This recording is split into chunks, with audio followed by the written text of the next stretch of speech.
Sebelum Musa lahir, Fir'aun mimpi. Fir'aun mimpi, ada dua riwayat. Satu mimpi Fir'aun tu dia duduk tengah tidur. Dia tidur pakai mahkota atas kepala. Tiba-tiba dia sedar, bukan sedar tidur, dalam mimpi tu dia sedar. Bukan sedar bangun gini tak. Dalam tidur juga, dia sedar bangun tu, dalam mimpi lagi sedar bangun tu, mahkota dia jatuh. Bila jatuh, golek, keting, dia pun turun ke atas ambak. Lepas tu golek slow, tiba-tiba slow tu jatuh depan kaki seorang budak. Seolah dia ada ambak ni, tiba-tiba berhenti dia depan seorang budak. Hak umur setahun, 2 tahun, duk cegak.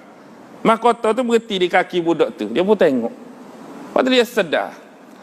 Hak mimpi, hak masyhurnya, kalau dalam tafsir Ibnu Katsir, dia tengok api tubik daripada Palestin.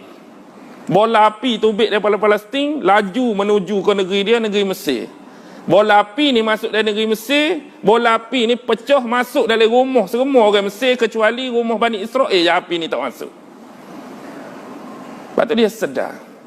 Maksudnya melalui dua takbir mimpi ni, ahli sihir dia, kau ahli nujung dia, kau haman, kau gapo, maknanya akan datang ni akan lahir seorang budak dari kalangan Bani Israel, yang mana budak ni Tuhan akan akak untuk menjahannamkan dan menghancurkan kerajaanmu. Oh, pusing lalu dia. Rosing. Sebelum ni dia mengaku Tuhan. Tuhan apa rosing ni? Situ nampak dah bodoh tak? Tuhan apa rosing ni? Orang nak peracur dia ni. Last sekali, mesyuarat punya mesyuarat diputuskan supaya setiap wanita Bani Israel ni dikuarantin. Hak mana ngandung kena sita, duduk so tepat. Siapalah beranak. Beranak pula bidai orang lain tak boleh. Kena bidai orang Kipti, orang Mesir juga.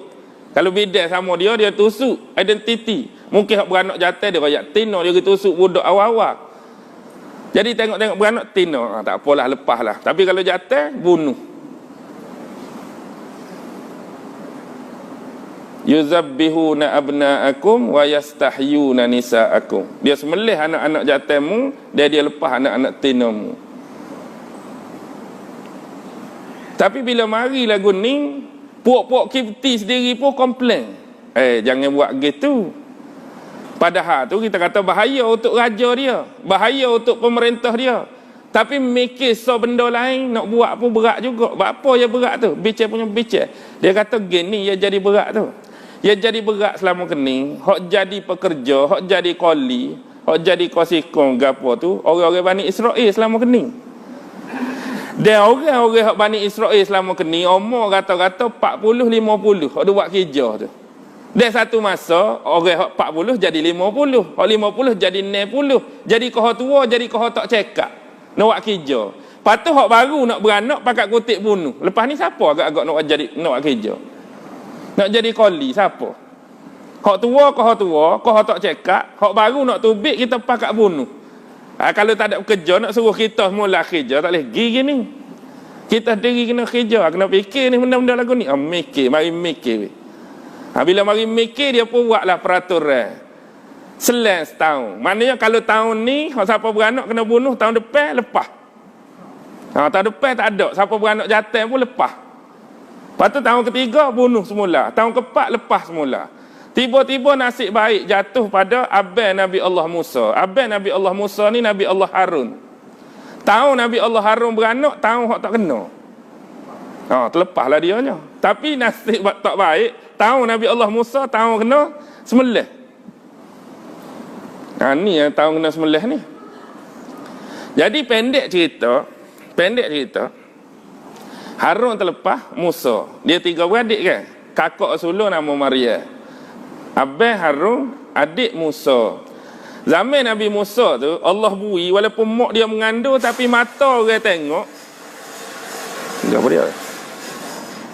Sebab nak suruh berhenti. Kita berhenti. Nak rayak ustaz berhenti, takut malu dia buat bunyi kipas. Okey. Gapo ni Nabi beranak Nabi Musa dak. Dia nampak mata orang tengok perut mak Nabi Musa ni, nampak kan? Nampak sepotak ngandung, padahal ngandung. Jadi akhir sekali beranaklah Nabi Allah Musa. Bila beranak ni biasalah Tahun tu tahun orang cari. Kadang-kadang mari rumah dia nak cek siapa beranak sebelum ni. Bila mari cek tu, mak Nabi Musa ni dia buat kotak. Dia buat kotak. Kotak asal dia buat ni bukan nak peranyuk Nabi Musa. Kalau kita baca tafsir, kotak asal dia buat ni tanya orang mari ngecek. Tanya tu orang kata tu masuk dah dalam kampung tu. Tentera-tentera Firaun nak mari ngecek. Jadi bila nak mari ngecek gitu, dia ambil Nabi Musa, dia kemah-kemah, dia sipir-sipir, dia tok dia kotak. Lepas tu dia peranyuk, tapi kotak tu dia ikat. Kotak tu dia ikat sampai kepada pucuk belakang rumah juga. Maknanya bila orang mari ngecek, kotak tu hanyut dah dia. Tapi dia ikat tali. Bila orang mari ngecek, tak ada ni. Jadi bila pergi dah orang, tarik mula tali tu. Tapi tiba-tiba hari tu tergesa-gesa dekat dah. Cepat-cepat orang mari ni. Orang mari tu tak ingat ikat tali di kotak. Terlepas habis. Terlepas tu ni lah dalam surah Al-Qasas dia sebut ke kakak dia Maria, Kusis. Kusis tu apa? Jejak ki dia. Supaya lalu kat tepi tebing tu tengok kotak adikmu duduk dalam ni gimana. Kusis ni sama seperti kita baca, kita kata kisah. Kisah tu kisah. Kalau dalam Quran banyak kisah dia jadi surah. Surah apa? Al-Qasas. Surah Al-Qasas dalam Quran. Kisah-kisah. Kisah-kisah ni dipanggil tatabbu'ul asar. Penelusuran jejak.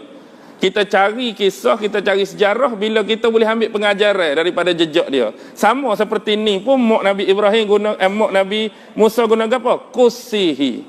Jejakilah jejak dia tu. Jadi kita nak ambil pelajaran daripada jejak orang-orang besar.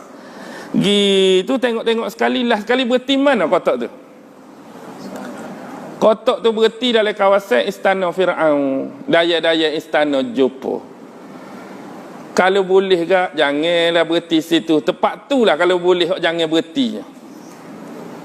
Kalau boleh ke, berhenti di depan taska ke, depan rumah anak yatim ke, tak? Selamat anak aku. Tapi berhenti tempat tak boleh takut, situlah Tuhan letak.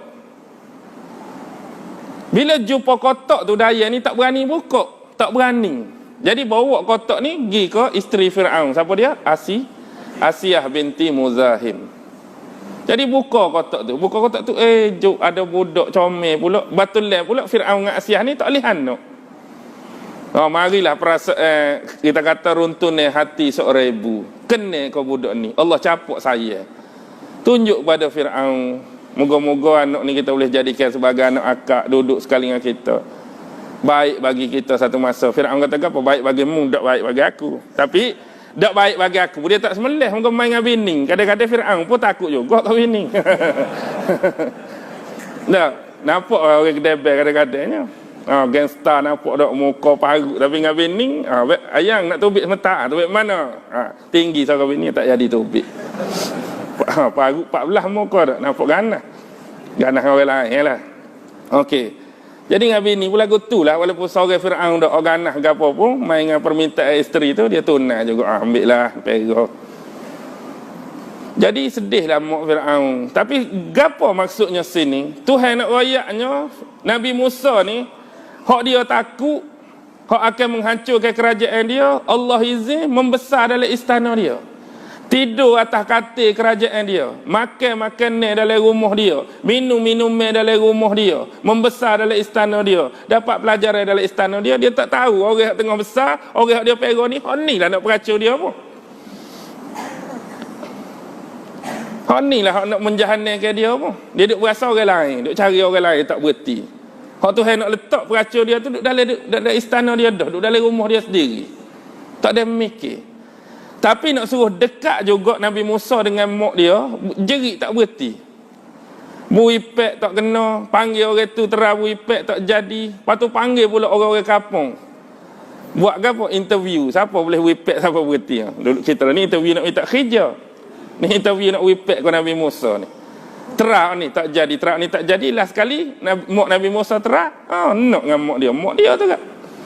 Jadi mak dia pun boleh kerja lah sebagai penyusun Nabi Musa dalam istana. Nak ayat tadi, rusing. Tapi Allah nak letak tu. Allah atur comel tu. Mak dia boleh jadi duduk dekat, masuk dalam istana Firaun. Dan sekali besar. Kisahnya secara ringkas. Nabi Musa ni mari kat mana? Nabi Musa ni, Kalau kita kata sebut Yahudi, sebenarnya Nabi Musa tak sabit. Sebab Nabi Musa mari anak nombor 3, Levi tu.